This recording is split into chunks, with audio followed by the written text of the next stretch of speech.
নমস্কার বন্ধুরা, প্রমিলাস কিচেনে আপনাদেরকে স্বাগত। আজকের আমার রেসিপি মাংসের পাতলা ঝোল বা চিকেন কারি। তার জন্য এখানে আমি চিকেনটা খুব ভালো করে ধুয়ে নুন হলুদ আর সামান্য একটু কাশ্মীরি লাল লঙ্কা দিয়ে মেখে রেখেছিলাম, আর আলুগুলো সেম একইভাবে মেখে রেখেছি। এরপরে আমি সরষের তেল দিয়ে দিয়েছি কড়াইয়ে, তারপরে আলুগুলো আমি এর মধ্যে দিয়ে দিলাম।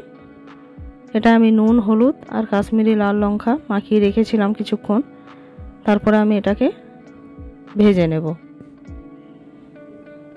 দেখুন এখানে আলুগুলো ভাজা হয়ে গেছে, এবারে আমি আলুগুলোকে তুলে নেব। আলুগুলো তোলা হয়ে গেলে এখানে আমি গোটা গরম মশলা আর দুটো তেজপাতা ওই তেলের মধ্যে দিয়ে দেব। দিয়ে এটার থেকে একটা গন্ধ বেরিয়ে আসলে এর মধ্যে যে পেঁয়াজ কুচি করে রেখেছিলাম পেঁয়াজ কুচিগুলো দিয়ে দেব। পেঁয়াজ কুচিগুলোকে আমি খুব ভালো করে লাল লাল করে আগে ভেজে নেব। এখানে পেঁয়াজগুলো ভাজা হয়ে গেছে, তারপরে একটা টমেটো কুচি ছিল ওটা এর মধ্যে দিয়ে দিলাম। দিয়ে আবারও কিছুক্ষণ টমেটো আর পেঁয়াজকে ভাজবো আমি।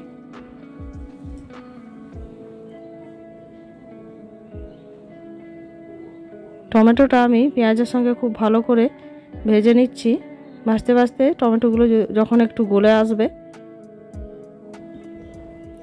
তারপরে আমি যে আদা রসুন বেটে রেখেছিলাম সেটা এর মধ্যে দিয়ে দেবো। দিয়ে মশলাটাকে খুব ভালো করে তেলের সঙ্গে কষে নেব। মশলাটা এখানে আমার একটু কষা হয়ে গেছে। এরপরে আমি দিয়ে দেবো এখানে হলুদ গুঁড়ো, কাশ্মীরি লাল লঙ্কার গুঁড়ো, এখানে 1 চামচ জিরে গুঁড়ো দিয়েছি, আর এখানে 1/2 চামচ ধনে গুঁড়ো দিয়ে আবারও মশলাটা খুব ভালো করে কষে নেব।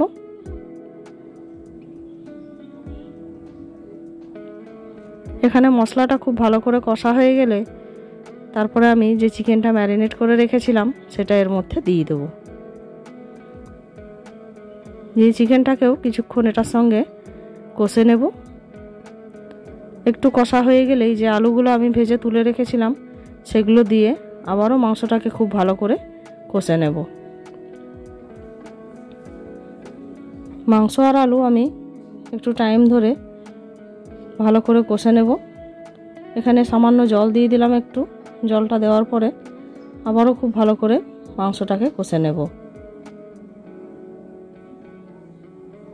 এখানে আমি ঢাকনা চাপা দিয়ে মাংসটাকে কষতে দিয়েছিলাম। দেখুন মাংসটার থেকে একটু জল বেরিয়ে এসছে।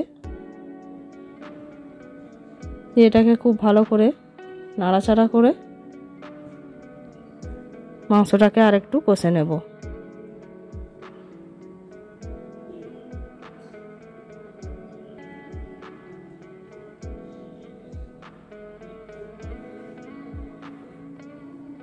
আমি এখানে আঁচটাকে কমিয়ে দিয়েছি, কমিয়ে তারপরে আমি মাংসটাকে কষছি।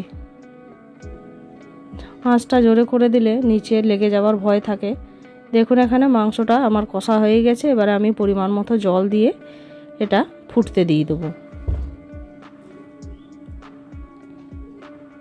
এখানে দিয়ে দিলাম আমি 4টে কাঁচা লঙ্কা। তারপরে মাংসটা এখানে ফুটিয়ে নেব এবং আঁচটাকে কমিয়ে দিয়ে আবারও কিছুক্ষণ ঢাকা দিয়ে সবার শেষে আমি একটু গরম মশলা গুঁড়ো দিয়ে মাংসটাকে নামিয়ে নেব।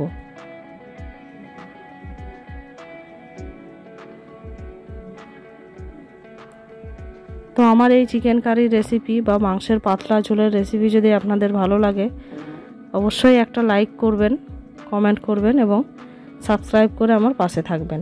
আজকে এ পর্যন্তই, দেখা হবে অন্য কোনো এক রেসিপি নিয়ে। ধন্যবাদ।